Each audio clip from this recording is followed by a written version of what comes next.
Et donc les gauchistes, les intellectuels à la gauche du Parti communiste ont abandonné leur forme de communisme pour se dire non, ça va plus. Faut pas, on va jamais parvenir à une société sans classe et sans État, favorable au prolétariat. Alors en revanche, on va développer toutes les formes d'opposition au système que nous devons subir, et notamment les formes d'opposition qui sont celles représentées par les minorités opprimées, qui ont développé cette idée de la déconstruction. C'est-à-dire que leur but, ça a été de déconstruire les formes traditionnelles, les formes conservatrices de notre société au profit des minorités, toutes les formes de minorités. Et sur cette idée que le progrès doit venir dans une réalisation des droits des minorités au détriment de la majorité. Christian Van Est, ancien député et écrivain, fait le constat que le prolétariat du communisme est remplacé par les minorités dominées. Les progressistes s'appuient sur cette idée pour favoriser les droits des minorités au détriment de la majorité. Bonjour Christian Van Est. Bonjour Ine. Bienvenue dans l'émission Esprit français. Merci beaucoup de m'accueillir. Et est-ce que tout d'abord vous pouvez vous présenter? Oui, bien sûr. Donc j'habite dans une ville du nord de la France, à Tourcoing, et j'ai une particularité, c'est qu'en fait j'ai toujours vécu dans cette ville. C'est-à-dire que j'y suis né, j'y ai fait mes études jusqu'au baccalauréat, j'y ai enseigné dans un grand établissement privé catholique où j'étais professeur de philosophie. Et ensuite, je me suis présenté aux élections et j'ai été élu d'abord adjoint au maire, puis ensuite conseiller régional, puis ensuite député, et toujours à Tourcoing. Voilà, donc je n'ai pratiquement jamais bougé d'une ville que j'aime beaucoup. Alors déjà, je vous ai dit le métier que je faisais, que j'avais fait tout au moins, et également le fait que j'ai été parlementaire, ce qui a été évidemment le point le plus important de mes activités politiques. J'ai été député pendant 15 ans. Alors, je suis marié et je suis père d'un très grand garçon qui maintenant a presque 40 ans.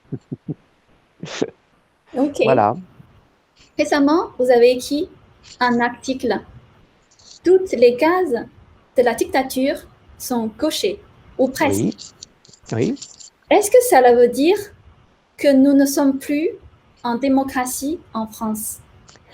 Alors, je le pense sincèrement. Je pense qu'effectivement, la France n'est plus une démocratie. Alors, pour être très précis, il y a plusieurs types de démocratie. Il y a des démocraties qui sont en fait des démocraties populaires et qui ne sont pas des démocraties libérales. Ça peut même être des dictatures, en fait. Par exemple, les dictatures du Parti communiste. Ils s'appellent démocratie, mais ce sont des dictatures. En revanche, la France a connu, comme la plupart des pays d'Europe, ce qu'on appelle le régime de la démocratie libérale. Et la démocratie libérale est caractérisée par un certain nombre de principes qui sont le respect de l'opposition, qui sont la séparation des pouvoirs, qui sont la liberté de l'information, qui sont la régularité des élections. Tous ces points-là sont devenus problématiques en France. Et les gens ne s'en rendent pas bien compte, mais c'est devenu extrêmement problématique. Et je peux, si vous voulez, développer un peu. Par exemple, l'élection du président Macron a été obtenue dans des circonstances tout à fait suspectes, à savoir que le candidat qui était sans doute le mieux placé pour être élu, François Fillon, un héritier de la famille gaulliste à laquelle j'appartiens, devait théoriquement être élu. Et puis brusquement, un journal a sorti une information absolument anecdotique, dérisoire, qui a été montée en épingle, qui a été repris à une vitesse fulgurante par la justice, comme jamais la justice ne le fait, et surtout pas en période électorale, ce qui fait que François Fillon s'est retrouvé en 3e position lors du premier tour de l'élection présidentielle, ce qui a amené Macron à être lui en 2e position et à se trouver face à une candidature qui est en principe classée à l'extrême droite. Et par là même, il a été élu. Il n'a pas été élu. Les gens n'ont pas voté pour lui. Ils ont voté contre son adversaire. C'est donc une élection complètement faussée. Alors les gens l'ont peut-être oublié. Maintenant, moi, je ne l'ai pas oublié. manifestement, M. Macron n'a pas été élu dans des circonstances normales. C'est un premier point. Dans un second point, et là, il n'en est pas directement responsable, il a simplement utilisé le système, il y a eu un changement important dans notre Constitution qui a réduit le mandat du président de la République de 7 ans à 5 ans. Lorsqu'il y avait un mandat de 7 ans, il y avait un décalage entre l'élection du président de la République et l'élection des députés. Ce qui faisait que souvent, les députés, enfin quelquefois tout au moins, les députés n'étaient pas de la même couleur politique que le président, ce qui est tout à fait logique. Alors on appelait ça en France la cohabitation. Par exemple, M. Mitterrand a dû cohabiter avec Chirac une première fois, et puis ensuite une seconde fois avec M. Balladur. Donc la présidence était à gauche, mais le Parlement était à droite.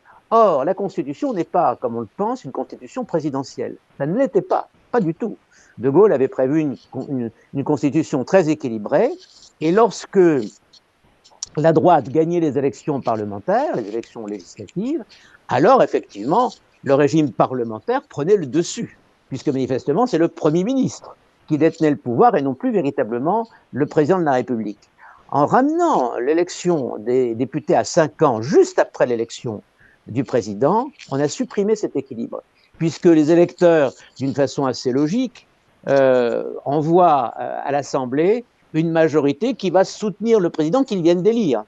Et par là même, l'Assemblée parlementaire, l'Assemblée nationale, n'est plus qu'une chambre d'enregistrement.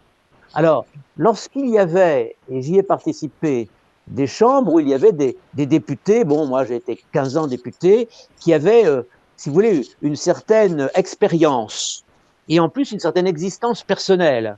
Ils étaient élus par leurs électeurs qui les connaissaient, etc.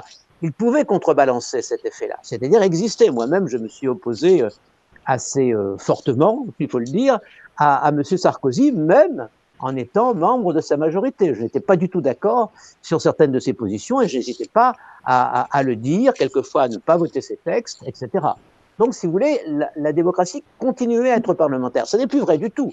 La plupart des députés qui ont été élus aujourd'hui ne sont élus que parce qu'ils ont eu, si vous me passez l'expression, la bénédiction de M. Macron. Et M. Macron ose dire comment quoi, ils osent se rebeller, ils osent ne pas être d'accord avec ce que je leur dis, mais enfin, ils n'ont qu'à voter ce que je leur propose. C'est absolument pas le président de la République qui doit dicter les lois. C'est le gouvernement, et non pas le président, le Premier ministre, les ministres, et ensuite le Parlement doit les discuter, les amender et les voter. Le Parlement, j'entends bien l'Assemblée nationale d'abord, et le Sénat ensuite. Le Sénat, lui, est toujours de droite, donc il est toujours théoriquement dans l'opposition. Mais le système veut que ce soit l'Assemblée nationale qui ait le dernier mot. Donc, les lois que propose Macron sont systématiquement votées. Et même, je vous dis, il n'est pas content quand ça ne va pas assez vite. Il y a eu plus grave.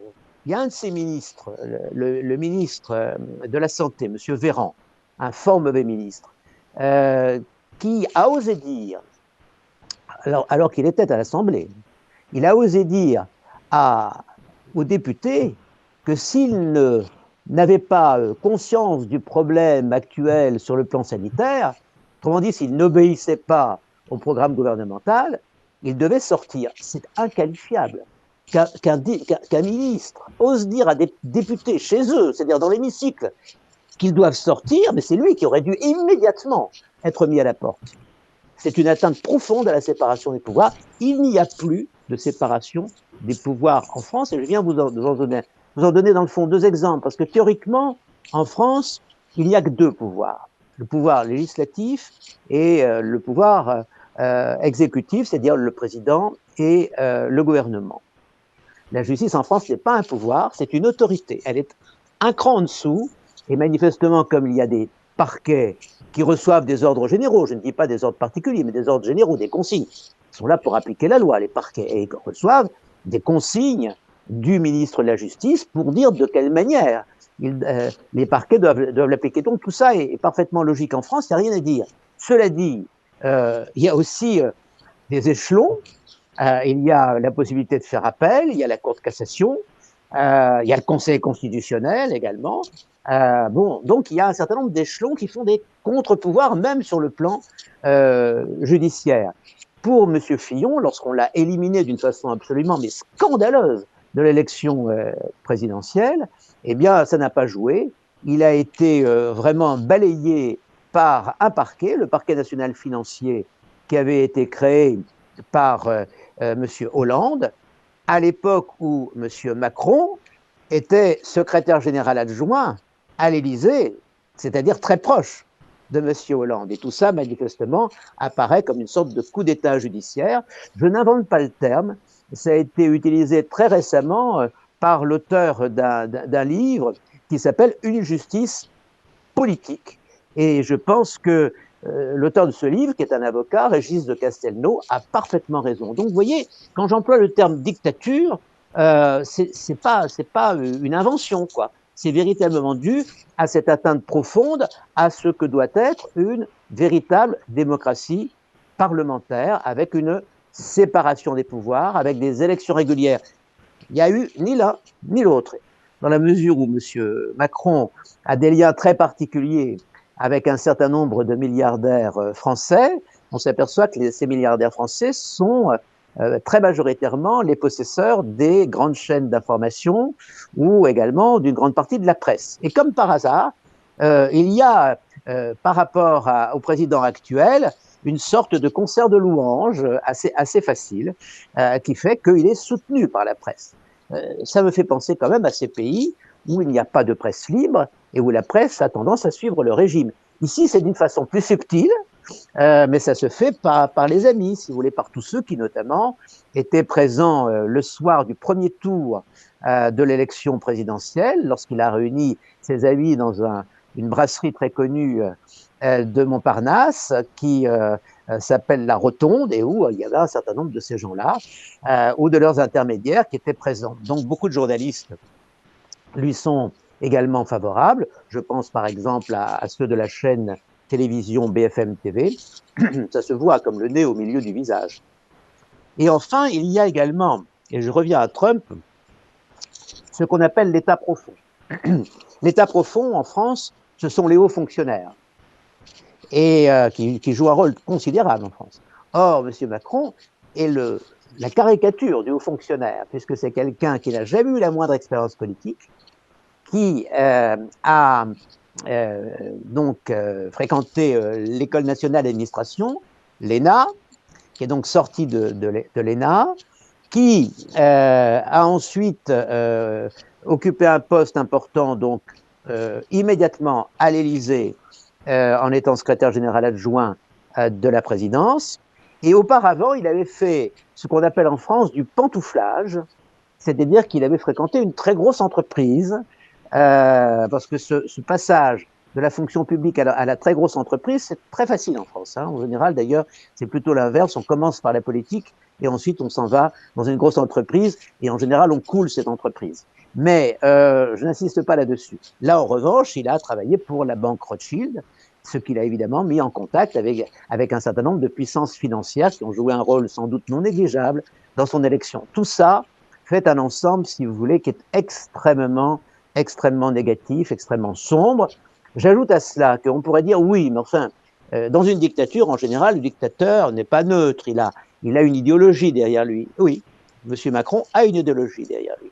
Alors, M. Macron n'est pas communiste, ça c'est sûr. Mais en revanche, il est progressiste. C'est-à-dire qu'il associe trois choses. D'origine, il est socialiste.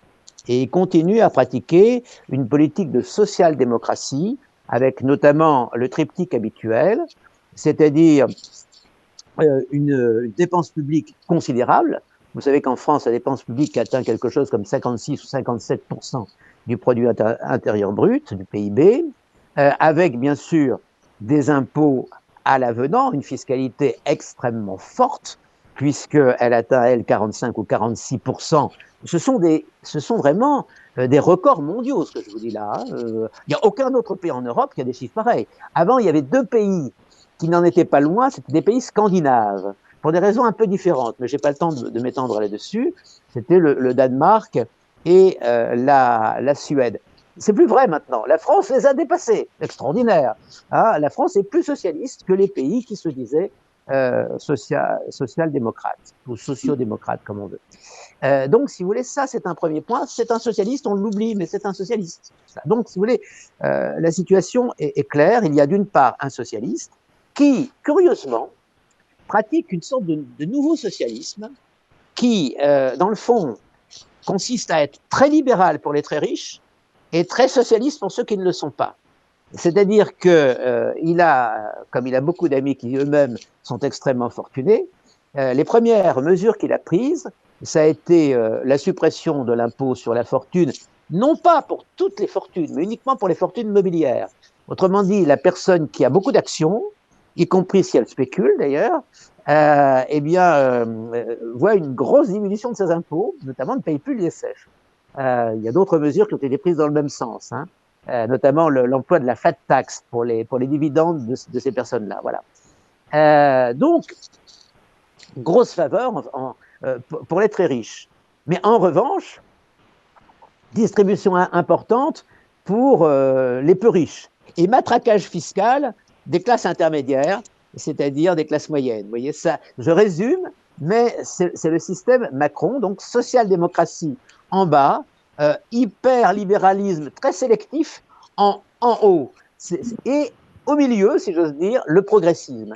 C'est-à-dire qu'il n'y a plus du tout d'espoir de grosses améliorations sociales, il n'y a plus beaucoup d'espoir de justement faire en sorte que ce soit la classe moyenne qui s'étende. C'était un peu le projet de Giscard d'Estaing, qui lui était un vrai libéral. Mais au contraire, l'idée que, puisqu'on ne peut plus aider véritablement les prolétaires, qui sont de moins en moins nombreux, les ouvriers sont peu nombreux, on s'y intéresse donc très peu. Alors on va s'intéresser à qui? Eh bien, on va s'intéresser à tous ceux qui représentent le progrès, c'est-à-dire les minorités.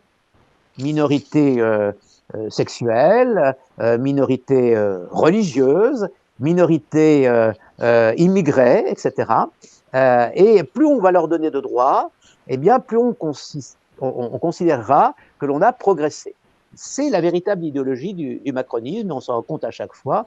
D'ailleurs, il y a eu récemment une loi qui a permis ce que, bon, on considérait tout à fait, que je considère personnellement comme tout à fait anormal, c'est-à-dire permettre à deux femmes homosexuelles d'avoir un enfant par des procédés techniques, on va dire. Donc ça, je considère que c'est tout à fait contre la nature et aussi contre la loi supérieure à laquelle nous devons tous obéir. C'est mon point de vue. J'accepte parfaitement que d'autres personnes aient un autre point de vue. Mais c'est le point de vue. Or, ce point de vue-là a été imposé à deux reprises. D'une part par Hollande avec la loi sur le mariage des homosexuels et d'autre part par cette loi. Je remarque que Hollande comme Macron n'ont progressé, entre guillemets, que sur ce plan-là et pas du tout sur le plan social, puisque par exemple, le chômage s'est maintenu à un très haut niveau, aussi bien chez Hollande que chez Macron. Vous voyez, donc je pense avoir un peu peint cette société dont je pense qu'elle n'est plus du tout une démocratie. Et justement, le socialisme est sous forme de l'impôt élevé et la protection sociale élevée. Oui. Et il s'attaque à la liberté progressivement. Oui. C'est ce qui est en train de se passer en France. Alors, tout à fait, vous avez entièrement raison, je n'ai peut-être pas suffisamment insisté sur ce point. Je rappelle donc hyperlibéralisme pour les très riches, social-démocratie pour les pauvres, avec beaucoup de redistribution sociale. C'est ce qui caractérise la France. Il y a énormément de redistribution, souvent très très mal gérée. Il suffit de penser par exemple à ce que M. Prats a découvert en ce qui concerne les fraudes de la sécurité sociale, hein, le fait qu'il y ait peut-être plusieurs millions de cartes vitales, de cartes de sécurité sociale, qui sont en fait des cartes frauduleuses, mais qui quand même provoquent des dépenses. Donc il y a ce système-là, mais il y a aussi, vous avez tout à fait raison, et ça les accompagne systématiquement, une diminution des libertés. Alors ça se fait de trois manières. ça se fait d'une première manière par la loi. C'est-à-dire que la loi restreint la capacité de défendre des opinions qui ne sont pas conformes à ce que veut le gouvernement. Il y a eu récemment une décision absolument inepte, inique, qui en l'occurrence n'est pas une loi, mais un simple décret, c'est-à-dire une décision administrative qui pourra parfaitement être supprimée.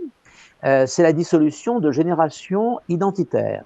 Bon, Génération Identitaire, c'est un groupe de jeunes qui défendent l'identité nationale française. Donc, ils défendent nos traditions, notre culture, notre langue, etc. Ce qui, moi, me paraît tout à fait convenable. J'ai d'ailleurs écrit un livre, je vous le signale, qui s'appelle « L'identité ou la mort », qui défend exactement la même idée. Et je rappelle que défendre son identité, ça n'a rien d'agressif par rapport aux étrangers. Au contraire, moi, je suis un grand lecteur de Claude Lévi-Strauss, et Claude Lévi-Strauss a toujours insisté là-dessus dans 2 conférences assez célèbres, sur le fait, bien sûr, qu'il fallait respecter les autres identités nationales. Et je pense que l'identité chinoise, par exemple, est une identité d'une richesse absolument fascinante, extraordinaire, qu'il faut évidemment respecter. Mais il y en a bien d'autres qui sont respectables. La France aussi a une identité extrêmement riche, une culture. Et quand on connaît bien son identité, qu'est-ce qu'on veut faire? On veut l'offrir aux autres. On ne veut pas les agresser avec l'identité. On veut au contraire leur offrir. On dit, attendez, quand on va à Pékin, par exemple, on va visiter la cité interdite. Quand on va à Paris, on va visiter Versailles, le château de Versailles. C'est pas du tout la même chose. C'est très différent, et par le style, et par la construction, et par la façon dont ça a été occupé. Mais c'est bien de connaître l'identité de l'autre, voilà. Eh bien non, il n'y a plus droit. Et donc Génération Identitaire a été récemment dissous, sous des prétextes absolument fallacieux, notamment parce que c'était considéré comme une milice. Alors, ce n'est pas du tout une milice. Ce sont des jeunes qui, effectivement, mettent une sorte de survêtement ou d'anorak de couleur bleue, le bleu étant la couleur, comme vous le savez, la couleur préférée des Français. Et donc, vous remarquez que j'ai d'ailleurs mis une cravate qui est typiquement française, c'est une cravate qui est exactement prise sur le drapeau de l'Ancien Régime, c'est-à-dire, pas tout à fait d'ailleurs, l'Ancien Régime c'était blanc, là c'est bleu avec des fleurs de lys, bon, c'est classique le bleu en France. Donc ils ont un anorak bleu, ils vont manifester par exemple à la frontière pour dire, tiens c'est curieux, on a dit qu'on ne devait pas laisser passer les immigrés clandestins, regardez, il n'y a pas de policiers, nous on est là mais il n'y a pas de policiers. Ils n'ont pas empêché un immigré de rentrer. Ils n'ont pas fait de coups de force, ils n'ont pas été violents. Ils ont simplement manifesté pour dire, voyez, le gouvernement ne fait pas son travail. Ils sont dissous. C'est absolument scandaleux parce que là, on porte atteinte à une liberté d'expression, à une liberté de manifestation. Et d'une façon plus générale, les lois qui ont été votées récemment, je pense à la loi sur les fake news, je pense à la loi sécurité globale, etc., sont des lois qui tendent à restreindre la capacité de s'exprimer, la capacité de manifester, la capacité de s'opposer. Tout ceci est extrêmement grave et effectivement, ça souligne bien cette dérive habituelle du socialisme. Qu'est-ce que le socialisme? C'est dans le fond une augmentation déséquilibrante pour la société du rôle de l'État. Eh bien, M. Macron, que certains présentent d'une façon idiote comme un libéral, il accroît effectivement non seulement le pouvoir de l'État, mais le pouvoir d'une caste au sein de l'État. Vous êtes contre communisme? Oui, tout à fait. Oui, ça j'ai toujours été.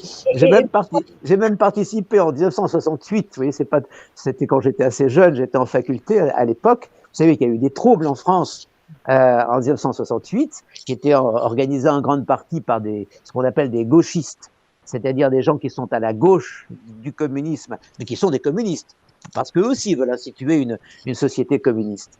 Et donc, j'avais participé à l'époque à un groupement qui s'appelait le Front Nord, puisque moi j'habite le Nord, Front Nord anticommuniste, vous voyez. Donc, c'est pas récent. J'ai toujours été profondément anticommuniste parce que je pense que le communisme est une forme de totalitarisme, que c'est une forme de totalitarisme parfaitement hypocrite, puisqu'il projette le paradis sur Terre dans l'avenir pour réaliser l'enfer dans le présent et pour écraser les individus au nom d'une liberté qu'ils vont acquérir, non pas eux, mais leurs arrière-petits-enfants, hein, si tout va bien, et tout n'ira pas bien. Les gauchistes, depuis 1968 en France, comptent de plus en plus, alors que les communistes comptent de moins en moins. Mais n'oublions pas que les gauchistes sont, encore une fois, une suite du communisme. Vous savez que le mot gauchisme, ça vient de Lénine. Hein. C'est Lénine qui disait les gauchistes sont les gens qui se trouvent à la gauche du Parti communiste, qui sont donc encore plus communistes que les communistes. Seulement, ils se sont trouvés devant une situation délicate. C'est que dans les grands pays industriels, l'industrie compte de moins en moins. Elle est remplacée par les échanges, par la communication, par les services. Et donc, elle correspond à un type de population qui n'est plus le type du prolétariat qui devait faire la révolution et qui devait gagner la lutte des classes. Il n'est plus suffisamment important pour correspondre à ça. Et donc, les gauchistes, les intellectuels à la gauche du Parti communiste, ont abandonné leur forme de communisme pour se dire non, ça va plus. Faut pas, on va jamais parvenir à une société sans classe et sans État, favorable au prolétariat. Alors en revanche, on va développer toutes les formes d'opposition au système que nous devons subir, et notamment les formes d'opposition qui sont celles représentées par les minorités opprimées. Alors, on avait toute une série d'auteurs français, je pense notamment à l'un des plus connus qui est M. Foucault, Michel Foucault, qui ont développé cette idée de la déconstruction. C'est-à-dire que leur but, ça a été de déconstruire les formes traditionnelles, les formes conservatrices de notre société au profit des minorités, toutes les formes de minorités. D'où le prisonnier en prison, le malade mental, le fou, l'homosexuel, l'étranger, bien évidemment, l'immigré, sont devenus les nouveaux prolétaires.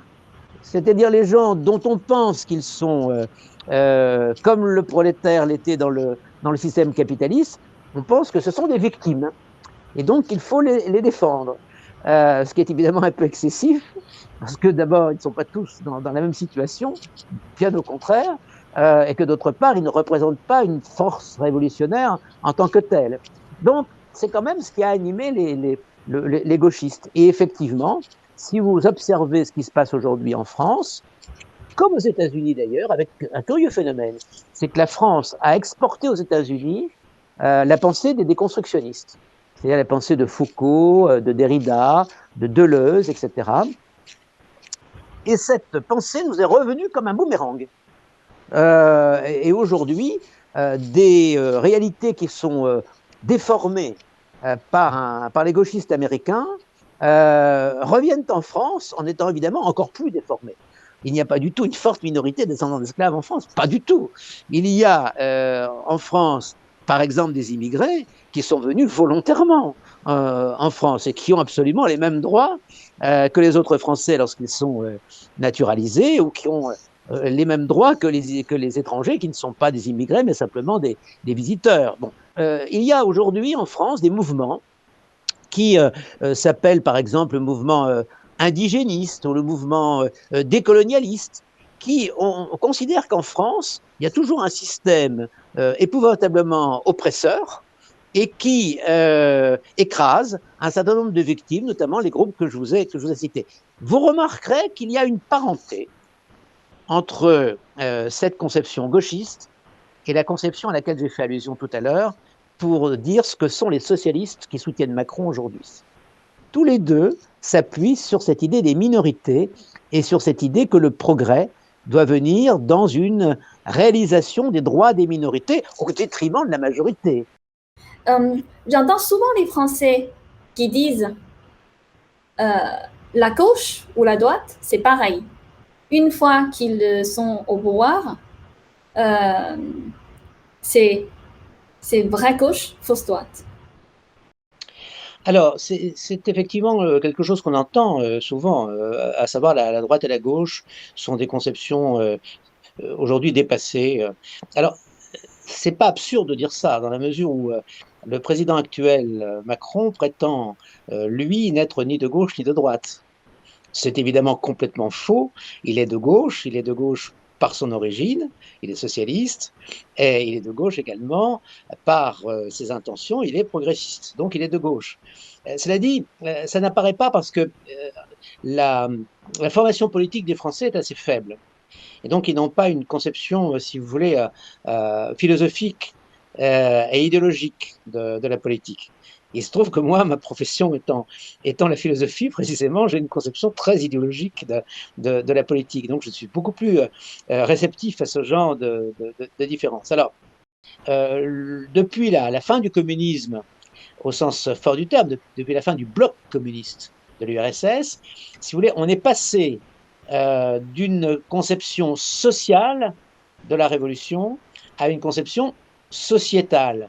Non pas l'avènement de la dictature du prolétariat, mais l'avènement de la libération des minorités.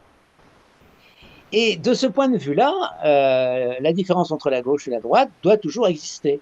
C'est parce qu'elle n'est pas très nette dans les esprits, et notamment pas nette du tout dans les esprits des gens qui se disent de droite et qui sont élus à droite et qui n'ont vraiment pas conscience de ça.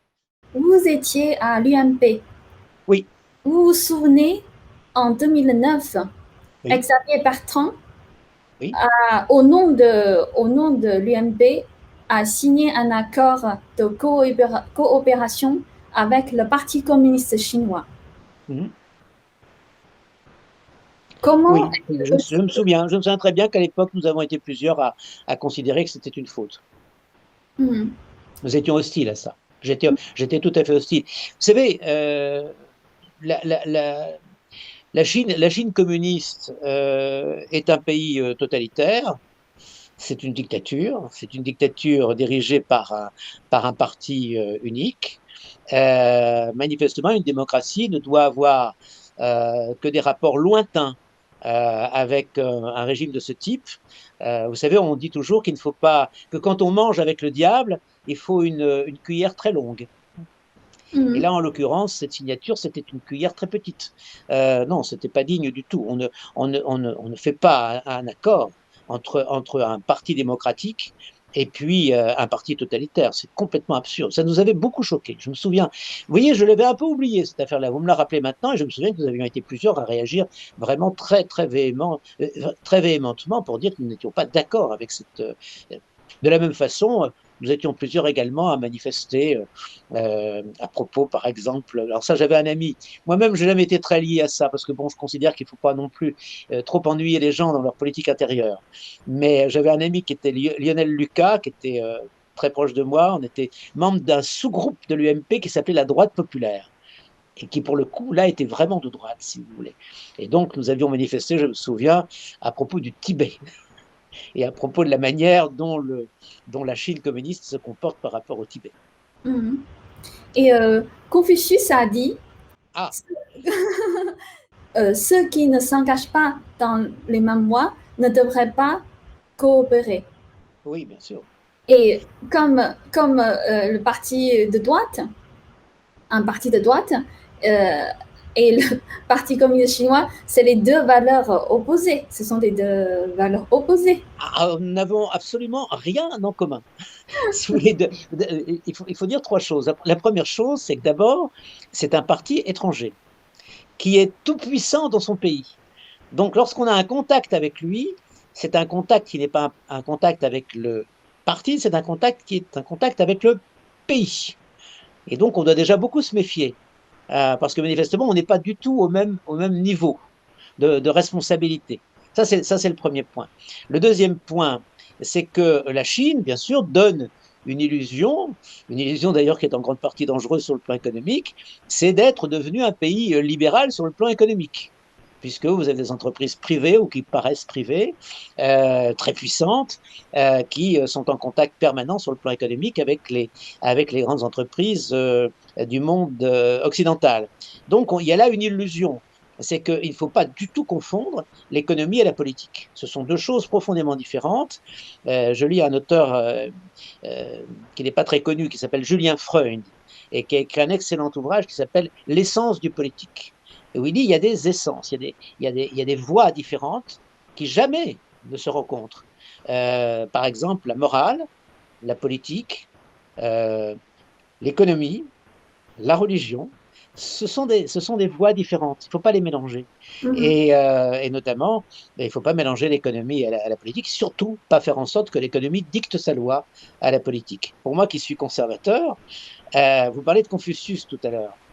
Vous savez, j'ai évidemment une très grande admiration pour Confucius. Chaque fois que je lis, vous pouvez pas, c'est derrière vous en quelque sorte, c'est dans ma bibliothèque qui est derrière vous. J'ai ici plusieurs volumes de Confucius.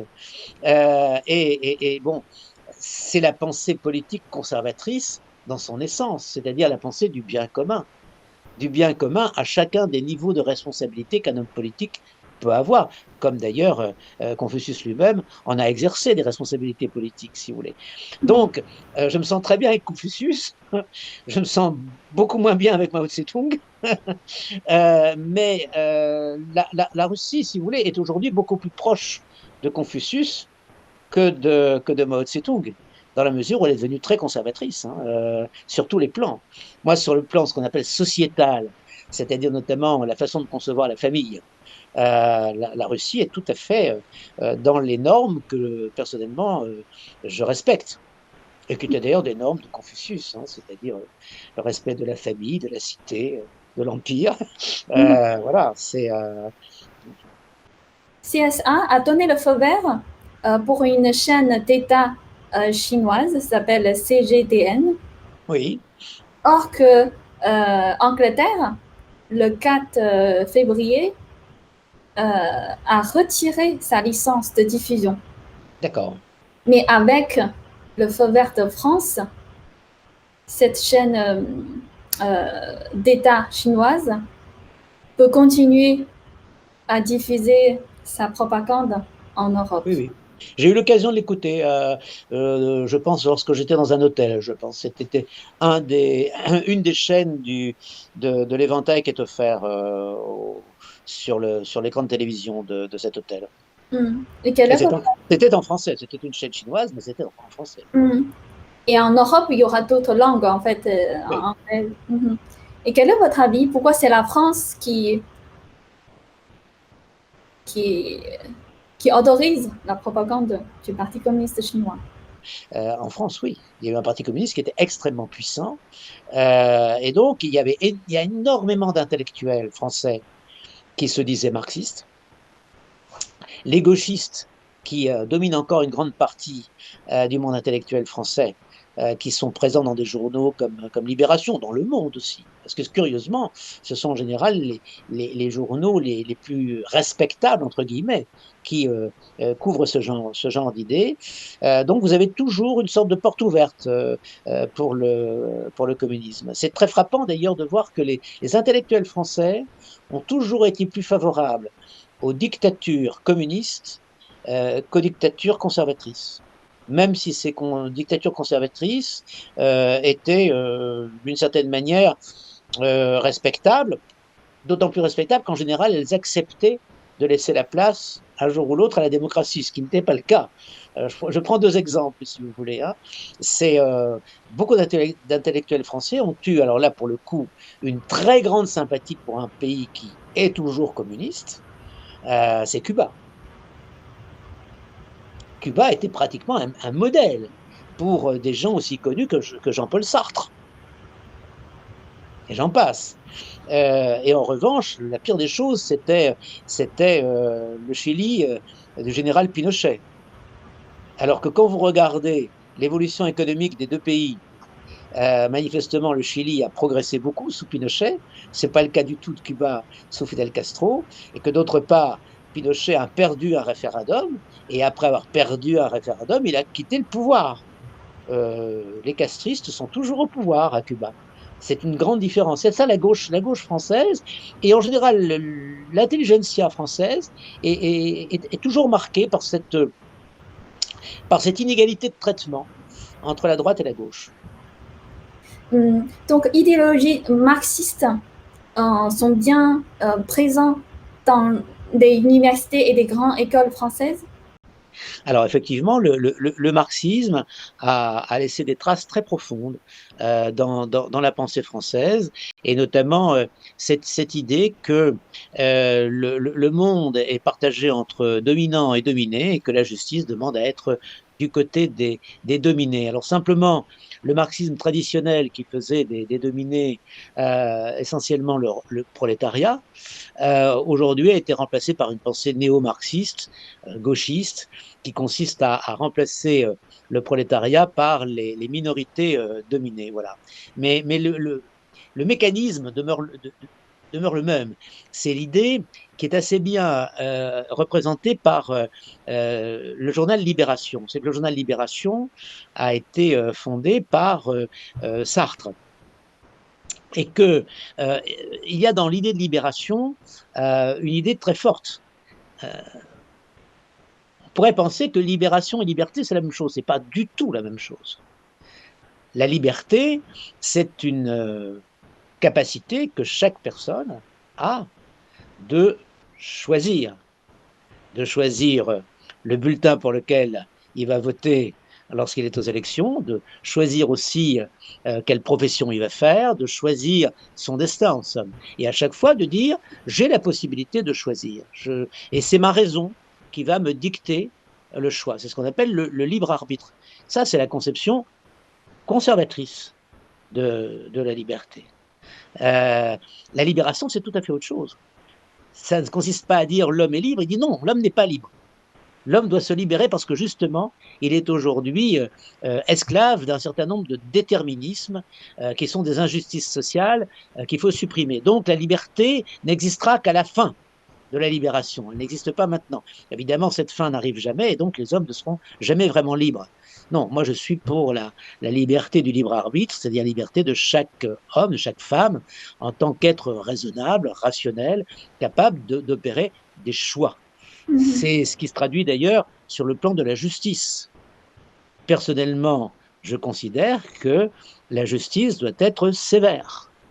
Vous savez, j'ai beaucoup d'admiration pour un pays qui est majoritairement chinois, c'est Singapour, qui est un pays pour lequel j'ai vraiment beaucoup d'admiration, je trouve qu'il fonctionne très bien.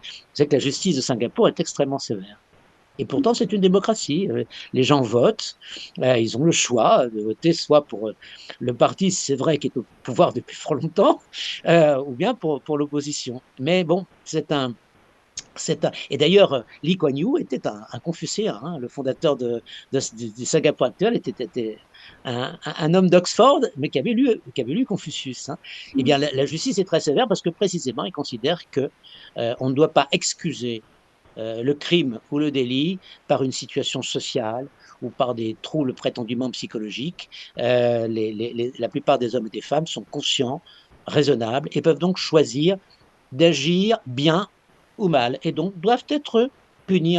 Par exemple, ils ont des punitions extrêmement sévères, hein, y compris physiques, contre les trafiquants de drogue. Vous savez qu'en France, au contraire, vous avez de très nombreux quartiers qui vivent du trafic de drogue. Et les punitions sont insuffisamment sévères. Lorsque ces gens, lorsque les malfaisants s'en prennent à des policiers qui viennent les contrôler dans leur quartier, ils sont capables de les agresser. Et la police n'ose pas tirer. Elle n'ose pas se servir de ses armes. Et récemment encore, après une agression contre des policiers, on s'est aperçu que les juges avaient certes condamné les agresseurs, mais les avaient laissés en liberté, ne les avaient pas mis en prison. C'est scandaleux. Ces gens sont parfaitement responsables de leurs actes et devraient être punis comme des êtres responsables. Vous savez, c'est le philosophe Hegel qui disait qu'il fallait justement, lorsqu'on punissait quelqu'un, simplement, au contraire, reconnaître sa dignité d'être rationnel. Il sait ce qu'il a fait, et c'est donc pourquoi il est condamné. En fait, aux États-Unis, l'éducation est envahie par les théories marxistes. Oui. Par exemple, quand on t'enseigne l'histoire, on a une tendance à décrire une histoire sombre, remplie d'esclavagisme et l'exploitation des groupes minoritaires, au lieu de, c'est-à-dire l'histoire n'est plus pour préserver l'héritage traditionnel, mais c'est pour créer un sentiment de culpabilité et la haine. Vous savez d'où vient cette pensée? Pour moi, c'est le communiste, c'est la révolution culturelle. Pas immédiatement. En fait, c'est une pensée qui vient de France. Ah. C'est ce qu'on appelle la French Theory. C'est justement la pensée, tout à l'heure, je n'ai pas employé cette expression-là, French Theory, mais c'est la pensée des déconstructionnistes. C'est-à-dire des gens qui sont les néo-marxistes, dans le fond, qui remplacent le prolétariat par les minorités.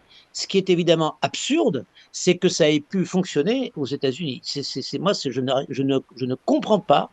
Je n'explique ça que par une sorte de décadence de la formation universitaire américaine, d'un véritable effondrement de la formation universitaire américaine. Parce que, enfin, je veux dire, la plupart des comportements que ça induit sont stupides, quoi.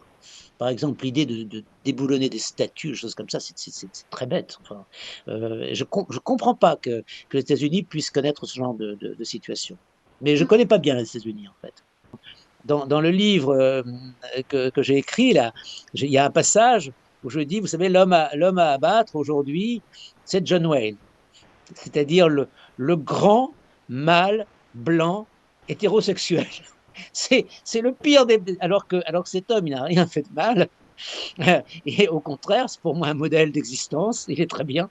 Mais aujourd'hui, c'est l'horreur de l'horreur. Pour un certain nombre de personnes, c'est évidemment stupide, parce qu'encore une fois, l'esclavage a été créé par d'autres que les Blancs. Des Blancs ont pratiqué l'esclavage, mais l'ont aussi aboli. Et aujourd'hui, quand on parle de la tradition, les jeunes ne savent plus qu'est-ce que c'est. Oui. Alors c'est très juste ce que vous dites là, c'est très très juste parce qu'en fait, si vous voulez, le monde actuel est gouverné par l'unité. Alors l'unité, je m'explique, c'est l'unité de l'individu. Vous avez un merveilleux ouvrage qui maintenant date, qui est un ouvrage d'un sociologue américain qui s'appelle David Rissen, qui s'appelle La foule solitaire. Nos sociétés deviennent de plus en plus des sociétés de foule solitaire. C'est-à-dire de gens qui sont nombreux, qui se regroupent dans les mégapoles, mais qui en fait vivent chacun pour soi. Et notamment, vous avez un élément qui est en train de s'effondrer, et c'est terrible, c'est la famille. La famille, c'est pas la solitude. C'est au contraire un groupe humain, un groupe social, qui, et j'en arrive à votre question, qui est le premier vecteur de la tradition. Une tradition, ça se transmet d'abord à l'intérieur d'une famille, lorsque les grands-parents, les parents, les enfants se transmettent un savoir. Et aujourd'hui, si vous voulez, le deuxième individu, c'est l'instant. C'est-à-dire que les individus vivent dans l'instant. Et ils ont coupé le contact avec le passé qui pour eux ne les intéresse pas, alors qu'au contraire, ce qui pourrait les enrichir, c'est justement le passé. De ce point de vue-là, je pense que l'invasion de la pensée américaine par ce néo-marxisme de la French Theory, c'est véritablement ça. C'est la maladie d'un pays qui précisément n'a pas su se créer et conserver des traditions. Parce que les États-Unis ont une grande différence par rapport à la Chine ou à la France, c'est que c'est un pays récent. C'est un pays qui a peu d'histoire et peu de traditions. Et où donc cette forme de pensée est plus facile à instaurer. Alors que dans un pays où on voit l'histoire en termes de millénaires, où on ne peut pas faire un pas sans rencontrer un monument qui justement respire de toute cette histoire, sans lire des auteurs qui ont vécu il y a des centaines et des centaines d'années, on n'a pas du tout le même sentiment. Ce qui est terrible, c'est que dans des pays comme la France notamment, malgré tout, cette forme de pensée existe. C'est-à-dire que l'individu est l'instant. Il faut lutter contre ça. Parce que ce qui fait la richesse, alors il ne faut pas dire un individu, ce qui fait la richesse d'une personne. Hein, il y a une philosophie qui s'appelle le personnalisme. Alors, le personnalisme, ça veut dire, je ne suis pas un individu, je suis une personne. Qu'est-ce que c'est qu'une personne? C'est justement un individu qui réunit en lui à la fois tous ceux qui l'entourent, les membres de sa famille, et tous ceux qui l'ont précédé et qui font qu'il est ce qu'il est. Si vous voulez, c'est une grande différence et c'est évidemment une pensée à laquelle personnellement j'adhère tout à fait. Mhm. Donc, ça fait partie de la cancel culture, en fait. C'est la Ah culture. oui, ah, Mhm. absolument. Oui, ben c'est ça, oui, bien sûr. Mhm. Le renversement des cultures, la chute des cultures, oui, c'est ça. C'est Mhm. on, c'est un appauvrissement. Vous voyez, c'est une chose que je n'arrive même pas à comprendre. Mais ça, c'est certainement dû à ma formation et à mon âge. Je ne parviens pas à comprendre que quelqu'un ne puisse pas considérer le passé comme une source extraordinaire de richesse, Mhm. d'information. Et bien évidemment, ce qui me fait essentiellement, principalement, c'est ma Mhm. culture. Donc, quand c'est la culture, c'est épouvantable. C'est évidemment qu'il faut refuser à tout prix. En fait, comme moi, j'ai vécu en Chine, moi, je sais qu'en fait, pendant 10 ans, révolution culturelle, Ah, c'est voilà. exactement ça. Oui. C'est, c'est couper le lien, couper la racine Oui. euh, culture, c'est-à-dire couper la racine de culture pour couper le lien entre homme et ciel pour les gens qui ne croient plus rien. C'est très intéressant ce que vous dites. Je n'y pensais pas immédiatement au rapprochement, mais il est très juste votre rapprochement.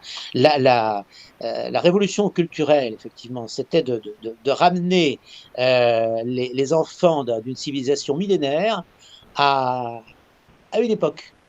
Et donc, on est revenu là-dessus. Mais c'est vrai, ça a été la même chose. Alors, ce qui est terrible, c'est de penser que ce qui s'est produit dans un pays totalitaire, avec le poids du parti, de l'armée, etc., des jeunes fanatiques, euh, comment s'appelait-il déjà, ces gens qui se baladaient avec le, le petit livre rouge de Mao Tse-tung, euh, les gardes rouges, je pense, on les appelait les gardes rouges, non, je me souviens bien. Ouh, Oui, ouais.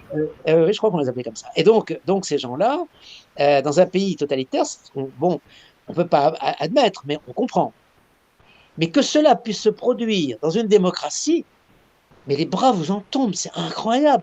Comment c'est possible que dans une démocratie où l'information circule, où les gens ont accès à la culture, ou devraient avoir accès à la culture, on puisse s'abêtir à ce point-là, c'est-à-dire avoir également des espèces de militants, des espèces de gardes rouges qui interdisent à certains professeurs d'université de parler, qui empêche des réunions parce que cette réunion doit être réservée aux Noirs ou réservée aux femmes, etc. Ce sont des totalitaires dans un pays qui ne devrait pas être totalitaire. C'est invraisemblable, c'est incroyable, quoi. Or, Ouais, on en arrive là. Hein. c'est ça. C'est très préoccupant parce que personnellement, je n'arrive même pas à avoir une explication logique de cette évolution. En fait, c'est un agenda long terme Ah oui. du communisme. Mhm. Vous pouvez savoir dans les médias, dans les universités, combien de professeurs, combien de personnes dans les médias sont les socialistes. D'accord. C'est vraiment une pensée comme politiquement correcte, c'est devient vraiment une ligne conduite Oui. Oui. dans l'université, dans les médias, dans l'ensemble de la société. C'est vraiment. Alors, je vais vous dire le fond de ma pensée. Il y a une critique qui est formulée, qui n'est pas la mienne, mais que je regarde avec intérêt. C'est une critique qui est formulée par des gens qui viennent plutôt de la gauche, mais qui ne sont absolument pas marxistes. Absolument pas marxistes. Je pense à quelqu'un comme le philosophe Michel Onfray, ou bien encore comme Monsieur Michéa. Ce sont des gens qui, notamment, ont beaucoup étudié, sont beaucoup intéressés, vous savez, à cet auteur anglais qui avait été communiste, qui avait été marxiste et qui a dénoncé le marxisme, qui s'appelle Orwell, et qui a très bien montré comment effectivement on pouvait manipuler les esprits, manipuler le langage et manipuler la pensée à travers le langage. Alors ces auteurs-là, qui viennent de la gauche, donc, pensent, et ça c'est troublant, qu'il y a une sorte de collusion entre cette forme de pensée abétissante, animée d'une manière assez marxiste, et comme vous le dites, il y a un rapprochement à faire entre la révolution culturelle et puis ce qui se passe aux États-Unis actuellement, et en même temps les plus grands intérêts économiques, les plus grands intérêts économiques capitalistes.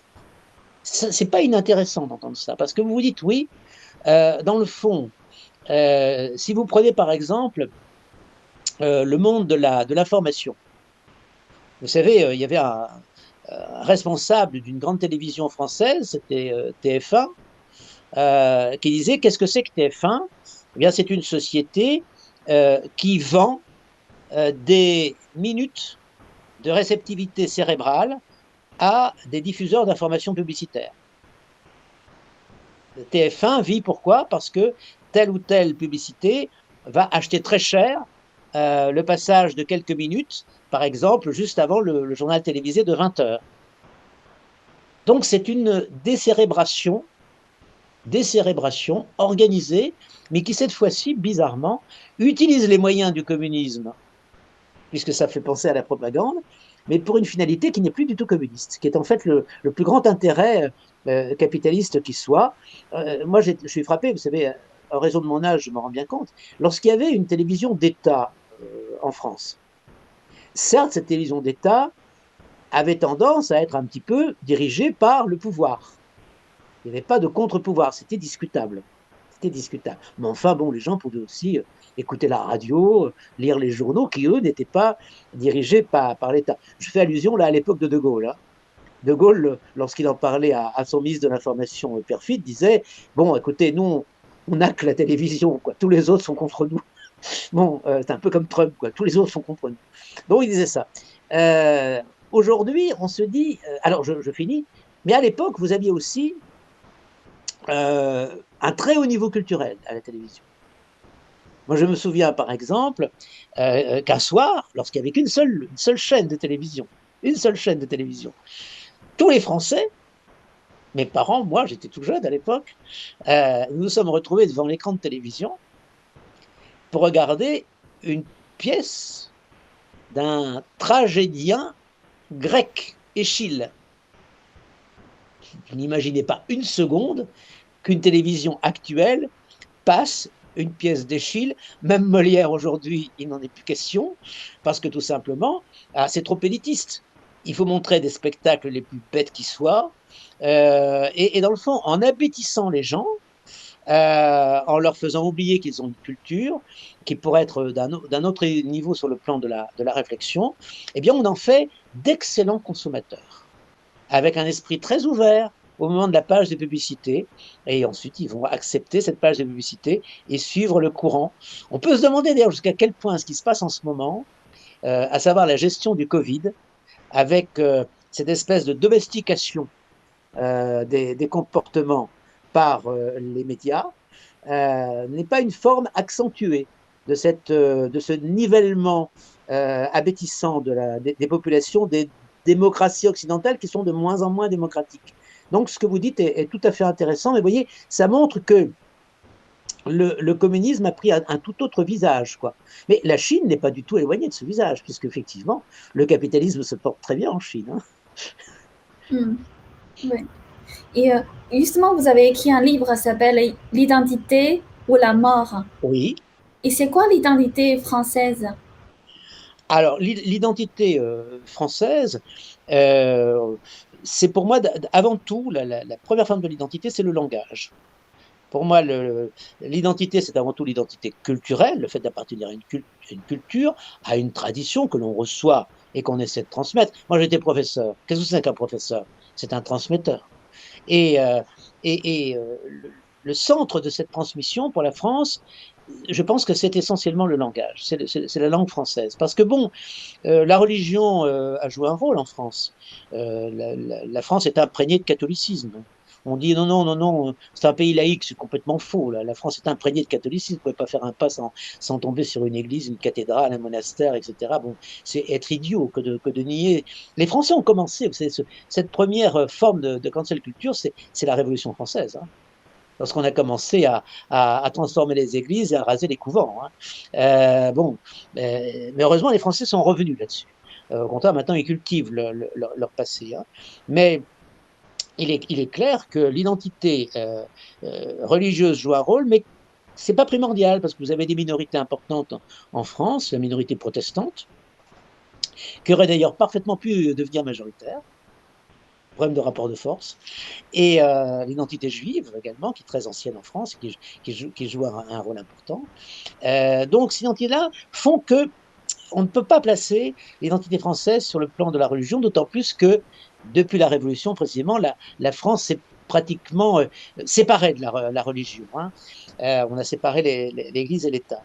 Donc la langue, en revanche, pour moi, c'est l'identité principale. Parler la langue française, connaître les grands auteurs français, connaître la richesse du vocabulaire français, ça me paraît essentiel pour cultiver son identité. Et du coup, est-ce que selon vous, l'identité française est en péril maintenant?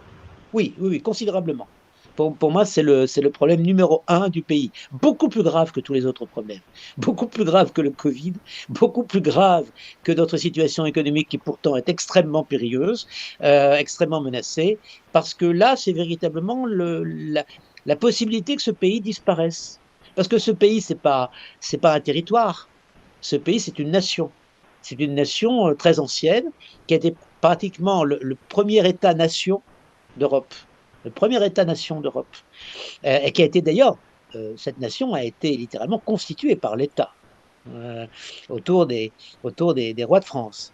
Et donc, si vous voulez, aujourd'hui, on est en train de la voir s'étioler parce qu'elle renie tout ce qui constitue son identité.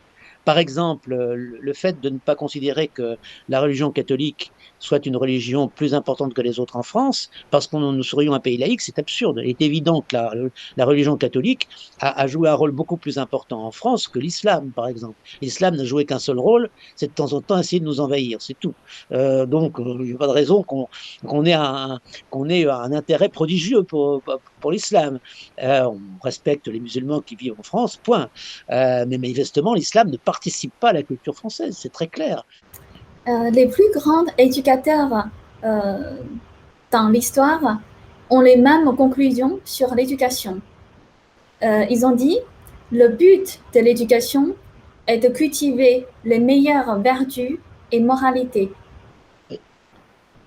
Et est-ce que maintenant notre éducation est perdue? Oui, alors ça, si vous voulez, moi j'ai une position un peu particulière, c'est qu'il se trouve que, comme je vous ai dit, j'ai été professeur en fait. Mais j'ai été professeur dans une école catholique qui, je ne sais plus comment elle est maintenant, parce que ça fait longtemps que je l'ai quittée, hein, je l'ai quittée quand je suis devenu parlementaire. Et en plus, j'étais cadre de cette école. J'étais adjoint à la direction de cette école. Hein, donc, je connaissais bien l'école. C'était une école qui avait une discipline extrêmement ferme, et où on cultivait justement ce respect, exactement ce que vous dites, quoi. C'est-à-dire ce respect à la fois de l'enseignement.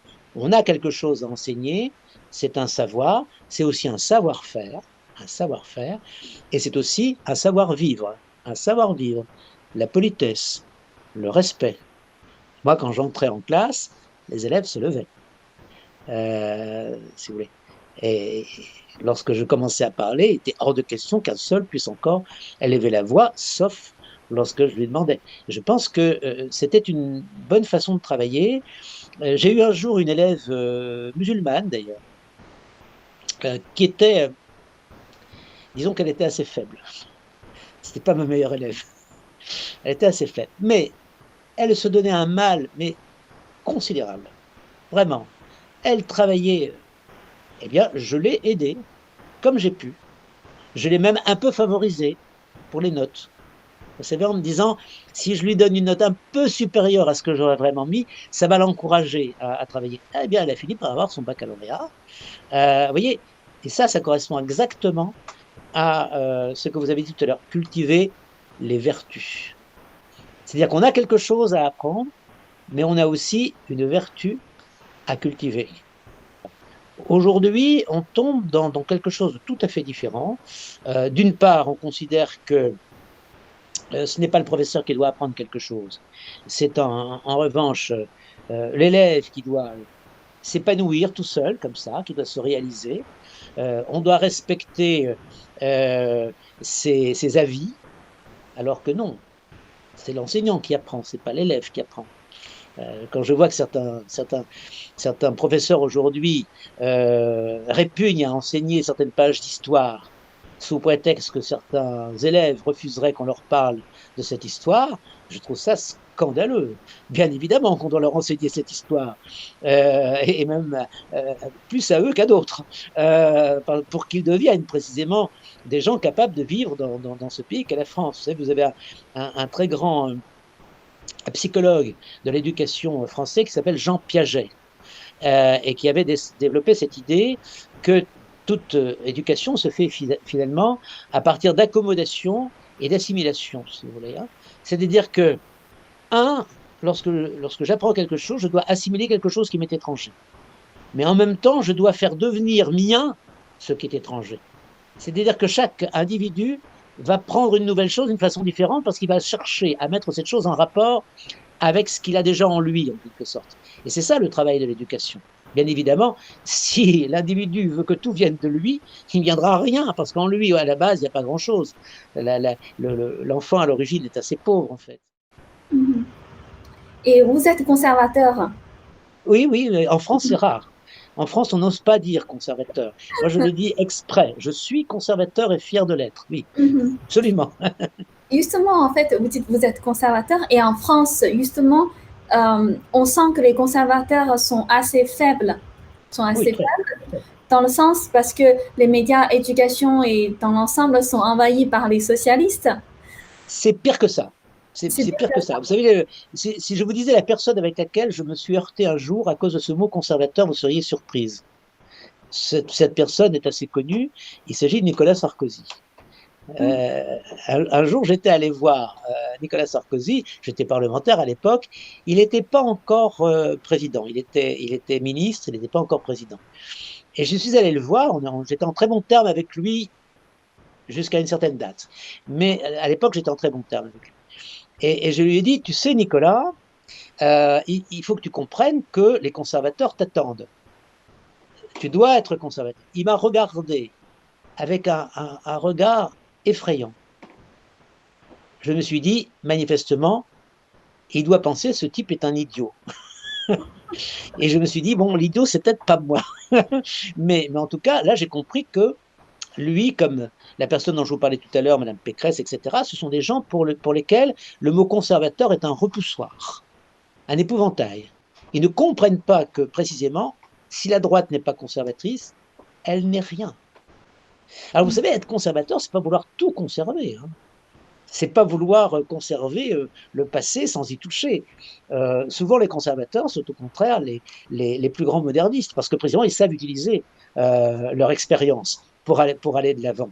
Le conservatisme, c'est surtout l'idée de conserver l'essentiel pour que le pays, la nation, ce qui la compose, les familles, demeurent suffisamment solides pour que justement cet essentiel soit transmis et serve de départ à de nouvelles créations, à de nouvelles inventions, à de nouvelles avancées.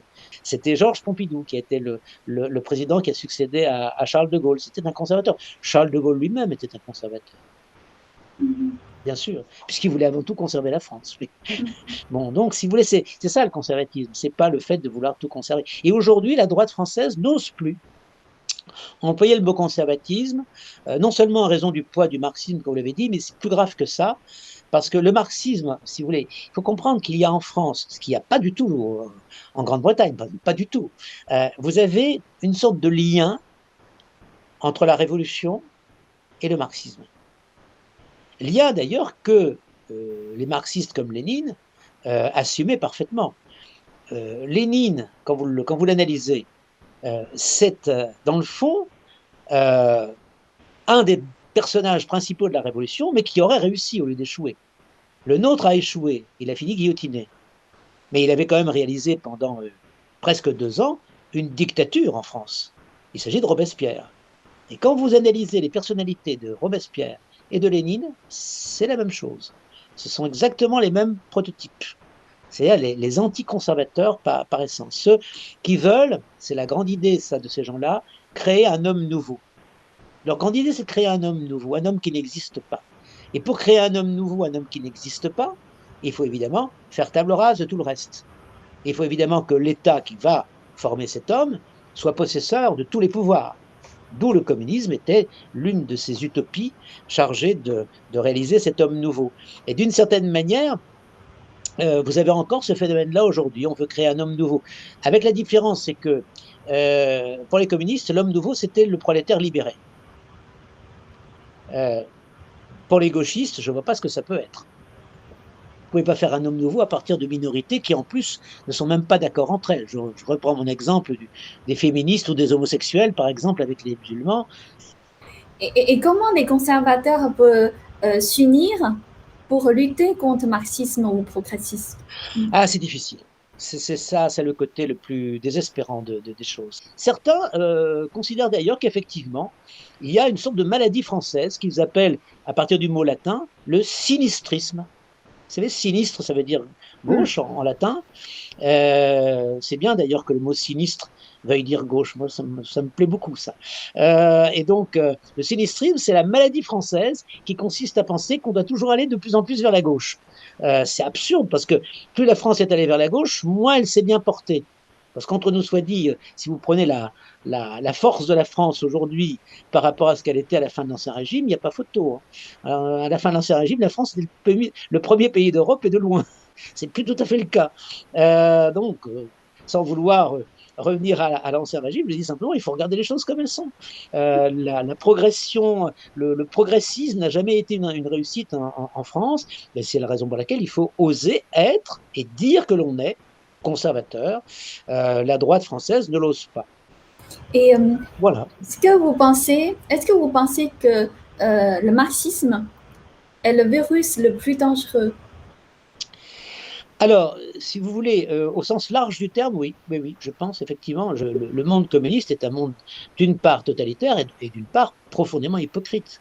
Parce que tout en installant cette forme de pensée, il demeure en fait un système politique comme tous les systèmes politiques, c'est-à-dire qu'il veut le pouvoir, il veut conserver le pouvoir, et il est prêt à toutes les violences pour assurer sa domination sur les autres, y compris les autres de l'extérieur, les étrangers, les pays voisins. Ok. Avant de conclure notre interview, et quel est votre message pour les personnes qui veulent retrouver leur identité, retrouver leur foi? Ah, alors ça, si vous voulez, le message, c'est surtout de fermer la télévision et d'ouvrir les livres. Hein, ce qu'on peut faire d'ailleurs sur Internet. Sur Internet, on peut très bien fermer la télévision, ça ne pas suivre les grandes télévisions qui sont encore une fois des vendeurs de publicité et qui font du lavage de cerveau capitaliste aussi mauvais que le lavage de cerveau communiste.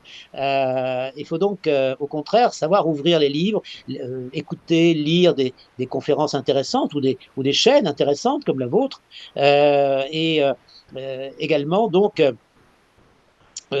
développer ce qui fait notre identité personnelle, laquelle est inséparable de notre identité collective. C'est-à-dire vraiment ne pas hésiter à regarder des films, même assez anciens, pour savoir, par exemple, un film d'avant la Seconde Guerre mondiale, si vous le regardez. Il a beau être en noir et blanc, il est intéressant parce qu'il montre une façon de vivre qu'il est important de connaître. Écouter également de la musique. Personnellement, j'écoute très souvent une radio qui est là, c'est même la seule, je vais vous dire, que j'écoute, qui s'appelle Radio Classique. Et qui évidemment ne passe que de la musique classique et en général des bonnes informations également, de bons animateurs. Et j'aime beaucoup cette radio parce qu'elle cultive mon identité. J'estime que j'ai pu savoir avec je sais pas moi, avec Wagner ou avec Mozart, qu'avec le rap. Le rap, je n'en ai rien à faire. Ça ne m'intéresse pas. Ce sont des gens qui massacrent le français et qui massacrent la musique, qui font du bruit. Et donc, ça ne m'intéresse pas. Et en revanche, je pense que lorsqu'on écoute un musicien, j'ai cité 2 musiciens allemands. J'aurais très bien pu vous citer des musiciens français, comme Ravel, par exemple. Et je pense que c'est comme ça qu'on se cultive soi-même. Hein, qu'on devient quelqu'un. Parce qu'on est riche intérieurement. C'est être soi. non pas pour soi, mais pour les autres. Merci beaucoup, Christian. Je vous en prie.